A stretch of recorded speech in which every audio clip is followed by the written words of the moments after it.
back to the podcast we're recording. I forgot we're recording. I don't even know we're doing that. I thought it was just a chat, to be fair. You wanted a podcast with me today?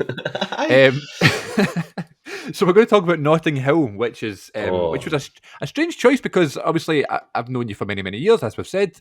Maybe you've brought it up before, but I guess we've never actually had that chat where it's like, this is, one of your favourite films, or whatever, so we'll get to that in a second. But in terms of when you were younger, did you have any favourite films when you were wee, when you first started watching movies and things like that? And the question I always ask my guests is, can you tell us a time where you first went to the cinema? So do you remember any times back then? Yeah, well, I was a big Harry Potter nut when I was young. Like, I used to get the tattoos where you could put the cloth over your head and you get the scar. I used to go to school and nursery with that on, with the glasses and stuff. But I think even before that, I was really into that. We had the Shrek movie on VHS, class. So videotape, and we just constantly watched that, which is amazing. You remember the bit where she sings to the bird?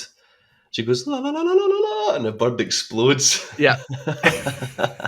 So I just used to love that bit, and I'd die laughing.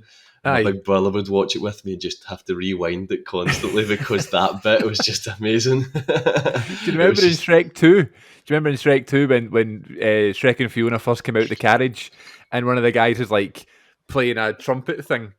And it's this shock of it's the fact it's the ogres and it's not the humans or whatever. And there's a bird and it looks down and it runs into a window. Do you remember? That was the bit that ended me when I was younger as well. Yeah. I don't know what it is for these birds. Don't know. It's just the wee quick bits that always got me. I know, the wee dead birds. We did birds. But my first, I don't know if it was my first, I don't think it was my first time ever going to the cinema, but my first ever memory of going to the cinema was somehow my grandma had managed to take my big brother and I in to go see James Bond Die Another Day. Right. When I was probably too young to go in and see it. But she used to do this thing where we would take in a couple of packs of McCoys and a couple of cans of Vimto and stuff like that, and just go, you want some, son? You want some? You want some? You want some? You want some? Just if people must have hated us when we went in. Oh man!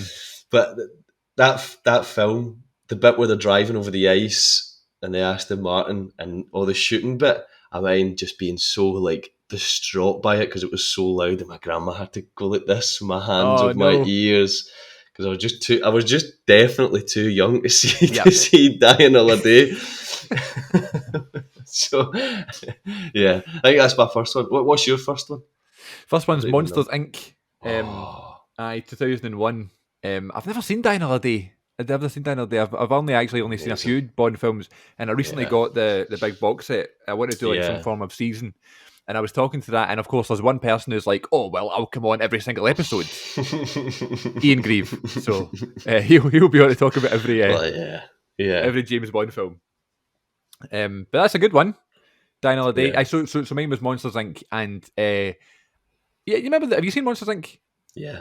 You know the start of it when they're training the monsters and stuff, and it's it's a robotic child or whatever, right? But before you know it's a robotic child, it just looks like there's a scary monster coming out of a cupboard or whatever. Is it the face comes off or something like that? Yeah. Aye, and it's the fake scream or whatever. Aye.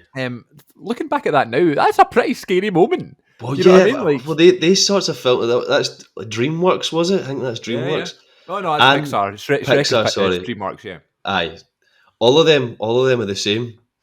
They all just throw in these things that don't seem scary, but then when you look at it and you have a conscience, you're just like, well, that is actually pretty nuts that was in that film for kids. Absolutely. I think that's a wee trick that they do, though. It's we know this is going to be a kids' film or a family film, but we need to put some stuff in there that adults are going to like as well. Do you know what I mean? So you'll have plenty of sex innuendos in DreamWorks films, like with Shrek and Fiona and stuff in Shrek. Do you know what I mean?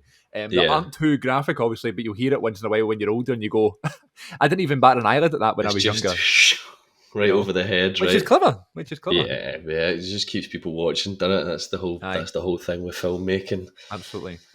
So Shrek's a good shout. Die Another Day. Any like classic memories that you've got in terms of like going to the cinema, seeing big films? Did you ever go to like a midnight premiere, or did you see any big releases in the cinema? So I remember going to the IMAX with my dad and my big brother to go see. It was Harry Potter, the fifth one.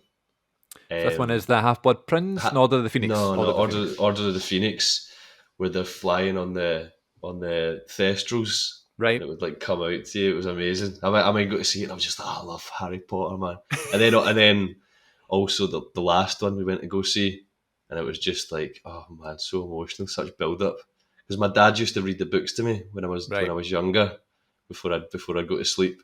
So we just yeah, it was good. Currently reading one of the books. Oh, what one? Last one, Deathly Hallows. There we go. Now, I've seen all the Harry Potter films before, but it's added the extra stuff, right? The story goes, man, like, I remember it well because it was like 26... I was late. I did not grow up with Harry Potter. It was like 2016, 2017. I was watching them for the first time. Do you know what I mean?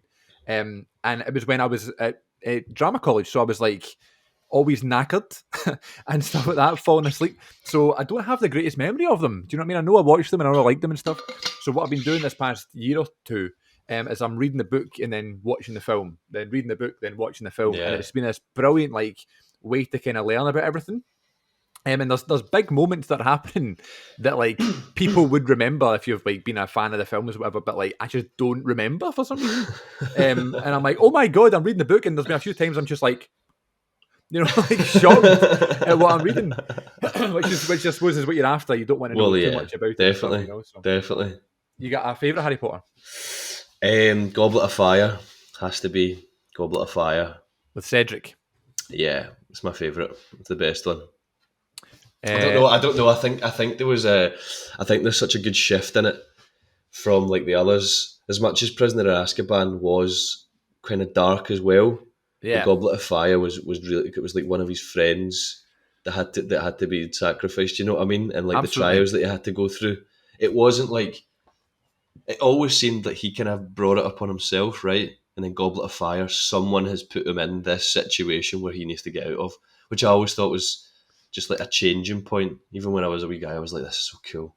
Just loved it. It's a good call. It's a good call. That's a great film too, and that's a as you say, that's a big changing moment. Where it's like I think I always said Prisoner of Azkaban was my favourite one because it was the first really serious one. But I think when I watched them this time round, I think I might have preferred Goblet of Fire because it's like you know he's in severe trouble. You know what I mean? The first two are so full of like magic and it's all happy. Well, not all happy, but there's lots of happy moments and stuff like that. Especially that first one. The music is much more cheery anyway. And then you get to these sort of films after, as you say, Goblet of Fire. It gets really dark and stuff. It's just like you know where you are, right? You know where you are. You're in this magical world, like of wizards and witches and stuff. So you're just straight into it, and it does show like the darker side of it. You know what I mean? Absolutely.